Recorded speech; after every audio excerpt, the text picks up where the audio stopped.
Welcome back. And joining me now is Republican Senator James Lankford of Oklahoma. Senator Lankford, welcome back to Meet the Press. Thanks. Good to see you again.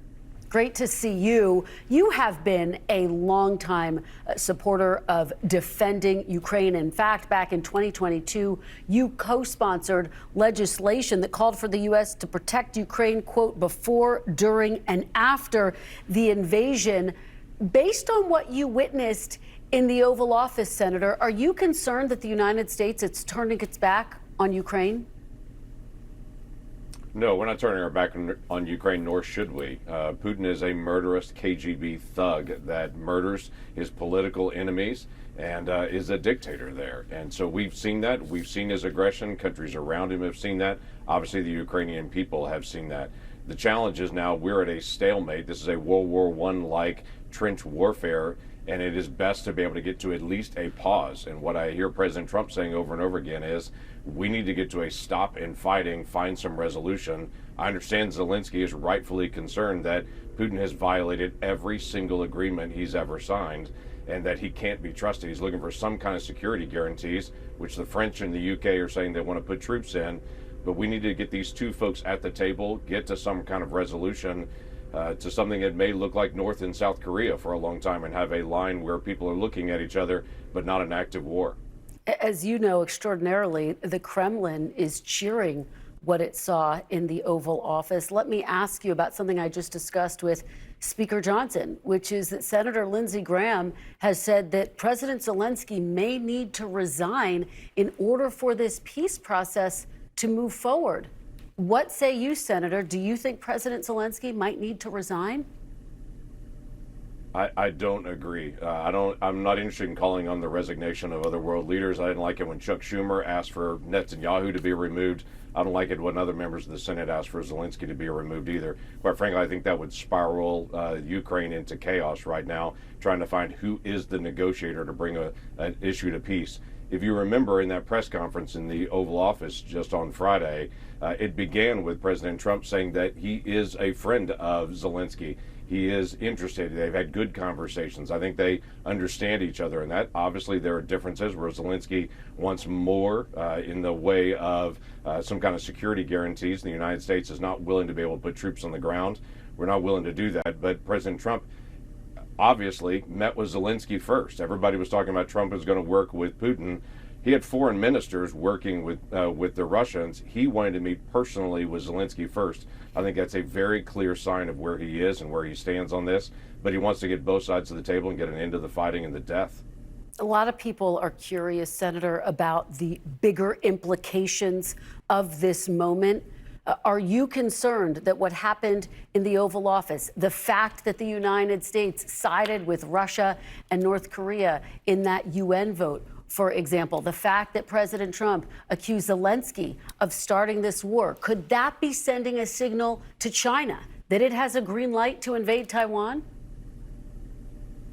No, it sure should not send that. If China somehow receives that, they're receiving the exact wrong message, that the United States stands with our ally Taiwan, and we, like the rest of the world, want to see peace in that region and to continue to be able to have relationships all across that region.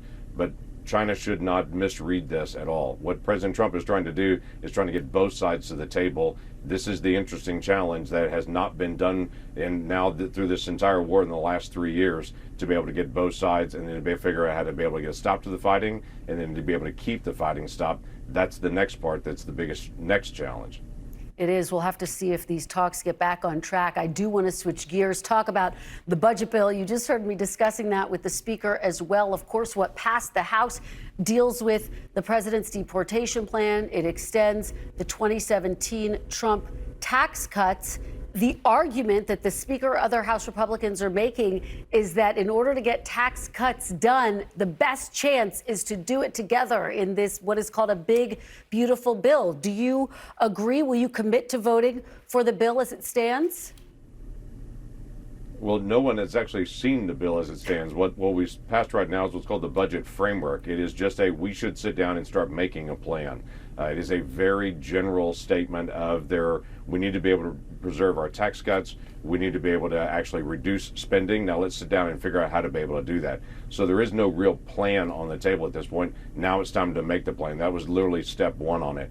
And the key things, you've already outlined some of them. We've got to be able to deal with border security. I think a lot of what's been lost this week, even in all the multiple headlines that are out there, we had a day this week we had less than 200 people try to illegally cross our border.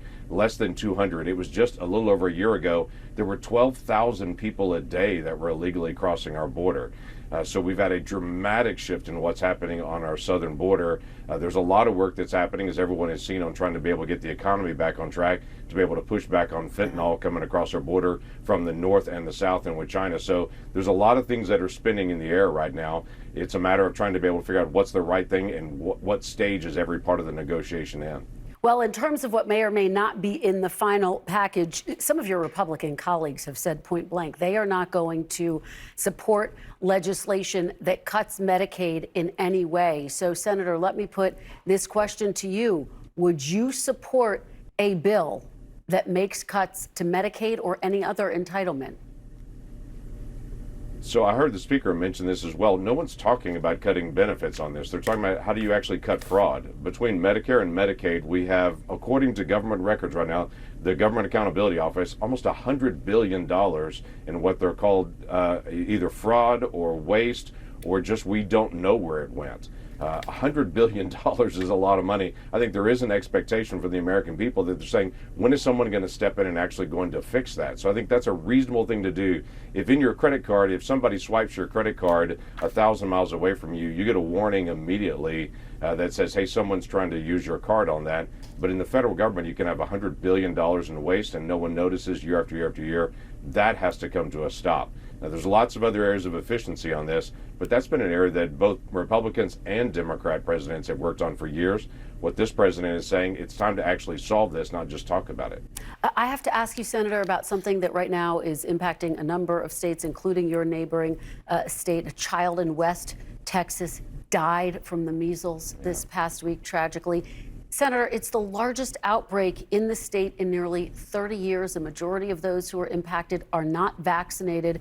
Measles was, of course, declared eliminated back in 2000. So, Senator, let me ask you, will you encourage your constituents to get vaccinated against the measles?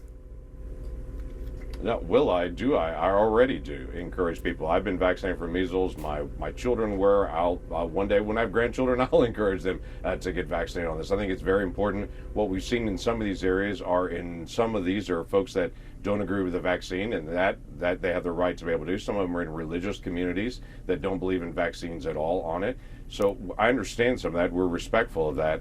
But we also understand the measles vaccine has been around for a long time. It is a deadly disease, especially for infants. So it is incredibly challenging for us to be able to keep this under control, to make sure that we're protecting children that are 1 year old and younger that can't get the vaccine. They're not eligible to be able to get it because of their age and their development at that point. So what we've done as a culture is try to be able to keep measles down to be able to protect those that are exceptionally vulnerable in those infants. All right. Well, I know we'll continue to all watch that closely. Senator James Lankford, have a lot more questions for you, but we are out of time, so please come back soon. Thank you so much for joining us. We really appreciate it. You bet. Thank you. Good to see you again.